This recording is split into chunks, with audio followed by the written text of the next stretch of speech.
Good morning. Welcome, citizens of YouTube. Cheers. Oh, man. 6-shot latte. So today we're just going to do a really easy motivational speech. We're going to talk about paying off debt, and one of the most difficult things to do is saving money, putting money aside. But first, let's talk about silver. And just looking at the projection charts and whatnot, I see a strong case for silver actually getting into the $21 range.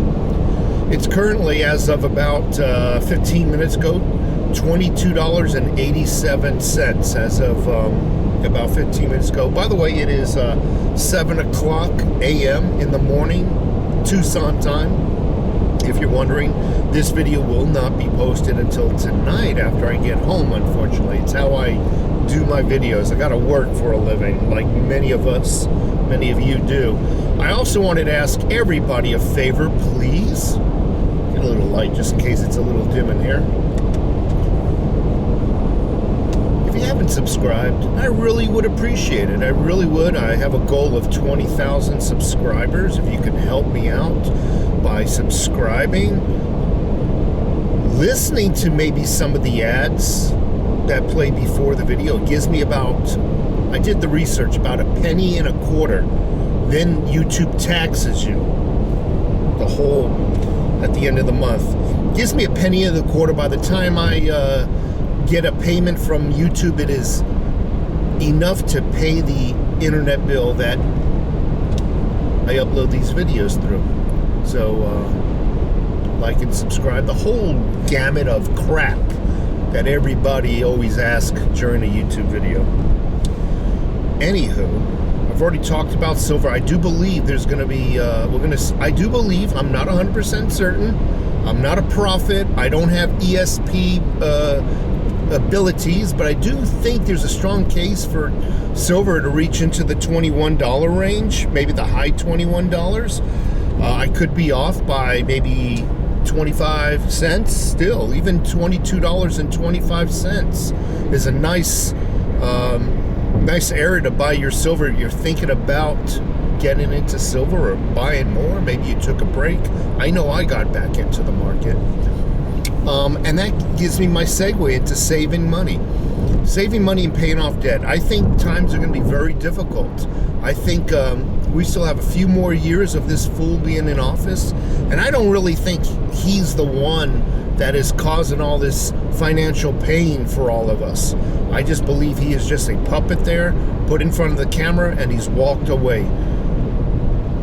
He's put back into bed while all the other people in the shadows are actually telling him what to say and creating law. So I do believe things are going to get much more difficult for us financially. And there's a reason why to save and pay off debt. You know, when you're paying off debt, it's one thing to pay off debt that's 0% interest, but it's another thing to pay off debt that's 9.9 or 19.9. It's difficult to dig out from that kind of hole. And and when you're digging your way out of a hole that cannot be dug out, if you can't dig yourself out, then you certainly can't put away anything for savings, right? My recommendation to you is do what you can to get out of debt. You'll be able to save money more easier. Easier? Is that a word? I need more coffee, damn it. Easier. Easier. You'd think I fucking took an, excuse my language, oops, Ebonics or something, some Bronx, New York school or something. Easier.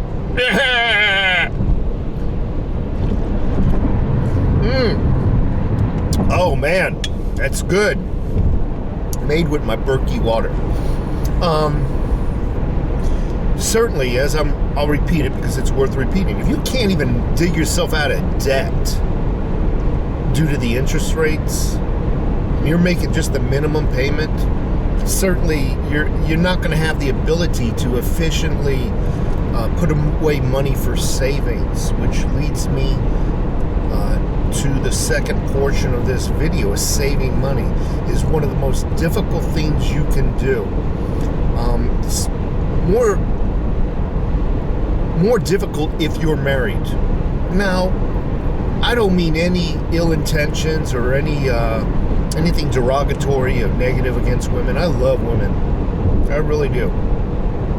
But there's certain things in their genetic profile that, and don't get me wrong, because some women are savers, and it's the men who are at fault.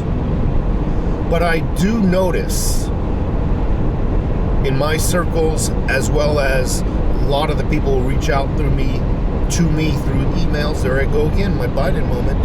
Can't even talk. I talk like I'm got dementia or something. It's very difficult to save when you're married to a non-saver. Let's just put it that way. To them, saving is taking money away from them.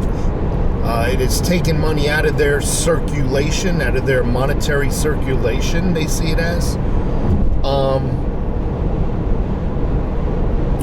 But I'm going to tell you this. It's not. And I'll tell you the big thing also. It's one thing for your spouse to see you taking money and putting it into a savings mechanism. I'll just say mechanism. Because you can put it in the back safe that's got a combination. You can put it in the bank account at Chase or whatever those. You know I don't like bank accounts. But still, that's one of the mechanisms to lock away money. And that's a little bit easier. But the way you and I save, they see it as squandering, spending money, not saving. And that is investing in gold and silver. Investing in gold and silver when you're married to a non-saver is going to bring up some of the biggest arguments you've ever had if you hold firm and save. You're going to have some flat out nasty arguments when you're married to a non-saver. I'm sorry to say that. They see it, and I say they now because it could be a man or a female that's the non-saver part of your relationship. They see it as though you were coin collecting, as though you were squandering your money on a stamp collection or a baseball card collection. They don't see the value, the monetary value in gold and silver. It's just nothing but a collection of some type, a coin collection perhaps. So I want to tell you that it's going to be one of the hardest things you do is to save money, and that's whether you use put cash in the bank or invest it in gold and silver. I mean, either way, when you're married to a non-spender, non-saver, it's difficult. And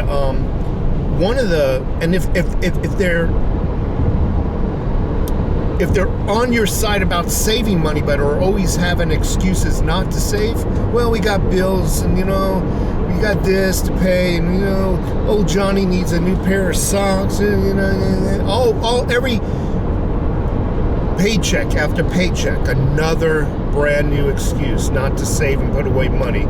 You got a problem.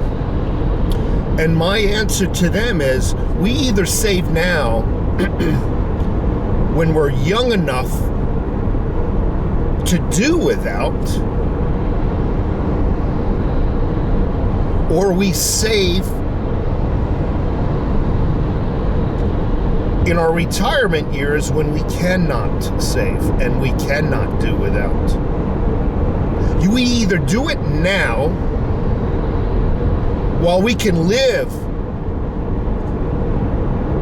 and have the strength to live through hard times, or we can do it after we retire and we don't have that strength and that ability when we are living on a fixed income, perhaps because we did not save and there is no extra money to put away for savings. We either do it now through hard times, we scratch and claw to put money away while we have money, while we have jobs, while we are not living on a fixed government income, or we can do it later when we are in the grips of a government welfare system. Try doing it then. See how that works out for you. By then it's too late, folks. You're going to have to go through the battles with your spouses. You're going to have to, yes, maybe every now and then, if you're that young and money is that tight, yeah, every now and then, maybe the electricity will be turned off. But you're going to have to scratch and claw to pay that debt off and get some money into savings. Again, I recommend gold and silver. You folks who are watching who don't believe in that, put it into whatever the freaking banks tell you to put it into. Trust them. They'll never steer you wrong. But you got to do something, okay? You got to do something now, not later. There is no ability to do it later. I say later, meaning later in life, when you don't have the ability to do it, when you don't have that extra income, when both you and your spouse are not working, perhaps. You know what I mean? So you're going to have to cut corners. And I know I'm saying the same thing over and over and over in a different way, because a lot of people hear what they want to hear and don't hear what they don't want to hear. You're going to have to do it now while you have the freaking strength. While you can do it. While you can live through whatever bad happens. You know, you're going to have to go through those arguments and fights. You're going to have to, maybe every now and then, do it behind her back. One day, that person that you're married to who does not like your gold and silver because they thought it's a coin collection is going to open their eyes. When you go to sell it and they give you more than what you paid for it 20 or 30 years ago. Take care, folks. And please, again, subscribe. Please help me get to 20,000 subscribers. Take care.